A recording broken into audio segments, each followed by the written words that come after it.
Good morning, gardeners, and welcome to the July garden tour. I'm going to go through and just talk about a couple of things in the garden, and I hope you enjoy. So first things first, my Gara right here is really light and airy, and I love that. And I put a matching one on this side of my pathway to the side of my garden. My St. John's wort is doing great. I'm so glad I put it in this container. And there's Crepe Myrtle inside of that container as well. The coneflowers, echinacea, have been just having a great time for the last few weeks. And I am so happy with this display. It looks great. Here I have my Sunbelievable sunflowers. This is the Golden Girl sunflower. And I recently put this in the ground, so I'm expecting this to explode with color in the next few weeks.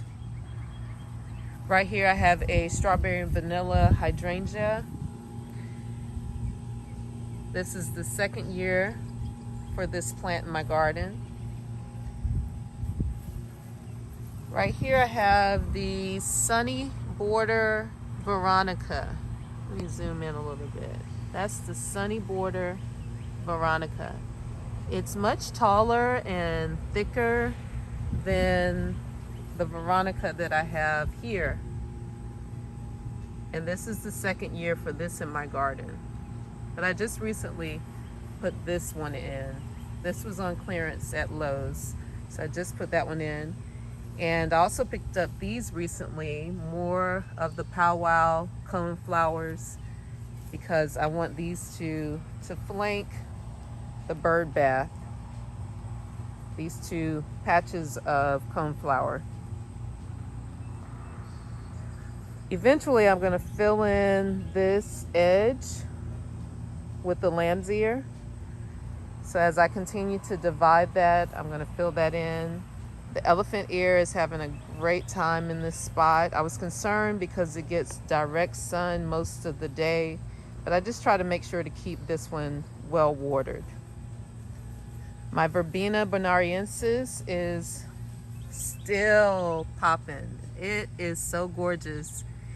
And I've mentioned before that I planted this last year. I had about 6 packs of seeds that I planted. None of them popped up. That was in my front yard garden. Then I got some seeds from the Colorful Gardener and planted them in my backyard, and they just sprouted up and they are very happy back here. I wanted to definitely get my Zinnia Hedge on camera because right now it is at its peak. And I want to talk about this hedge for a little bit. The way I set this hedge up is I edged this bed, and when I edged the bed, I removed the turf, added compost, topsoil, garden soil, and just mixed it in really well. So this area was sheet mulched a couple years ago, but I just continued to expand this bed. So I did, scratch the soil really well before I put the zinnia seeds down. And I directly sowed these zinnia seeds. I did not thin it. I did not pinch them. I just let them go. And I kept them well watered when I first put the seeds down. And they love it. This hedge is beautiful. The other good thing about this hedge is that it gets direct sun pretty much all day long. So I think that has helped eliminate the issue of powdery mildew for the moment. But this hedge is just everything right now. So on this side of the long border, I'm going to step back to the back of this border real quick. I put down some corn seeds early in the season just to see what would happen, and what happened was I'm growing corn. So that's really exciting. This is my clearance hydrangea that I bought last year, and it is so happy in this spot, and I am so happy with it. My sunshine Ligustrums, the three that are doing the best, that one, and that one. I bought all of those from the same nursery, and evidently they were well kept because they are doing great. Now, this one and this one are struggling. I bought those later in the season from a different nursery, and those are not doing so great. But I'm keeping them in the garden. I'm sure they'll bounce back. Right here, this mound is pineapple sage. Every year I plant pineapple sage, and I absolutely love it because it gives such wonderful color in the fall. This is my Montauk Daisy. You can see a little spider web there. But this is Montauk Daisy that I bought 2 years ago. And a few of them have survived. I've moved them around so many times. I think I'm down to maybe 1 or 2 mounds of it. I need to propagate it, so I'll get some more of it. But here's a little mound, a little patch that tried to survive. But this will give me fall color as well. So the Montauk Daisy will bloom in the fall. So I have a lot of different shrubs in this area back here. I have my elephant ears that I moved to the back. Some azaleas. This is the teacup elephant ear. This right here is one of my favorite plants. This is a Fothergilla, and the specific name for it escapes me right now. It'll come to mind shortly. So let me step back into this bed a little bit to show you what else is back here. I really have planted things just as a holding spot until I really decide where I want some of these things to go. This is a Plumbago. It hasn't flowered. Oh, there are flowers right there. I was getting ready to say it hasn't flowered this year, but there are the flowers right there. All of these Rebecchias, all of these Black-Eyed Susans came from a wildflower mix from last year. And of all the different wildflowers in that mix, this is what survived. So no matter what, those Black-Eyed Susans are going to survive. Tucked back in this corner is a Vitex bush that I did not expect to survive because the roots look so terrible. But it is actually pretty happy back here, and I'm gonna leave it back here because it will get tall and you'll be able to see it a lot better next season as it gets some height on it. Over here I have my purple oak leaf hydrangea, which is struggling. Oh, and a bunch of onion bulbs down there. But it's struggling a bit. It's still getting too much sun. But I'm just gonna continue to keep it watered, and hopefully it will bounce back and get used to this spot. Back here I have castor bean plants growing, and they're taking their time because they get shade the first half of the day. If they were in a sunnier spot, they would be much taller by now. But I love these plants, and I really wish I had planted more of them. And I probably still have time in this season to put a few more in the ground. So let's walk over to the newest sheet mulch bed in my garden. And for those of you who follow me on Instagram, you know that I love to create garden beds using the sheet mulching technique. Almost all of the beds in my backyard were created by sheet mulching. So even this bed, this is my newest garden bed. I created this by sheet mulching last year, and notice that I already have plenty of plants in it. It's actually overplanted.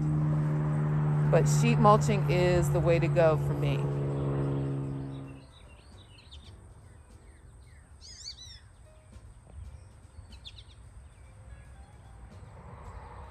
Here's another one of my favorite plants tucked in this corner, and this is a 9-bark. Let me get to the tag over here. This is the Petite Plum 9-bark, and I absolutely love the color on this, and I love the way that it pairs with the Limelight Hydrangea. I think those two colors are just so stunning together.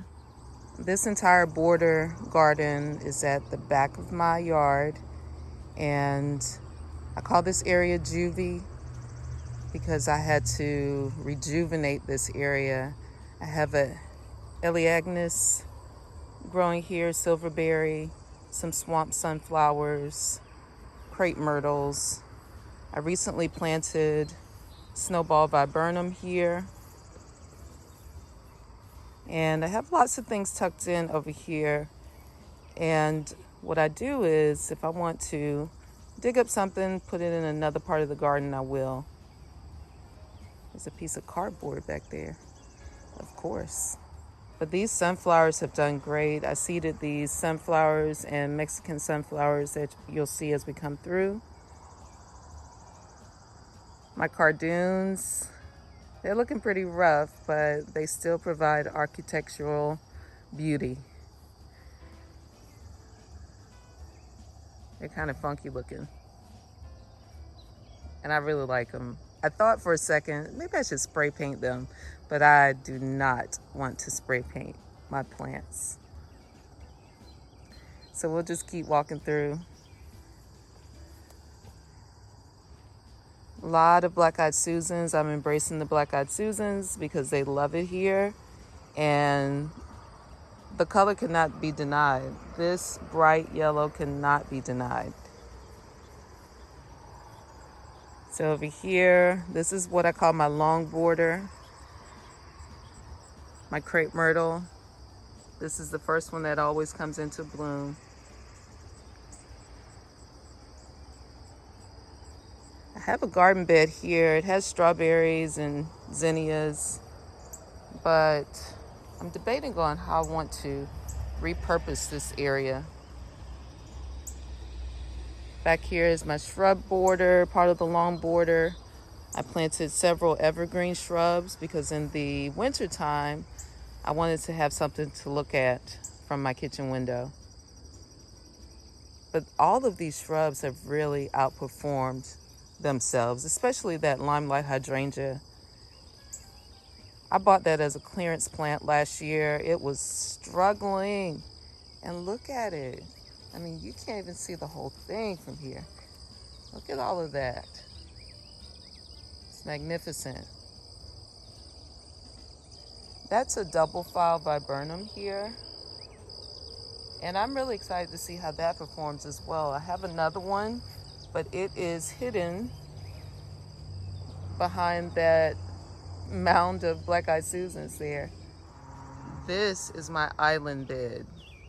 So I planted things that would get really tall and give you that island feel. So most of the plants in here, they jockey for space. See who can get the tallest. And the sunflower is definitely winning. This bed at the end, I created a berm bed, and I recently picked up the bricks that were holding down the cardboard because I plan to go through and mulch this area. But there's that Veronica again, the sunny border Veronica. It's really thick and it grows vigorously, and I like that. So that's what you see there. We have some Autumn Joy sedum, which is really performing well. I used to always complain that my Autumn Joy sedum didn't get very tall, but this one does, and I think it's because of the amount of sun it gets. This is bronze fennel, and I just love the way that looks. That is so gorgeous. And we have I can't remember which grass this is, Shenandoah maybe, but look how lovely that looks around that zinnia.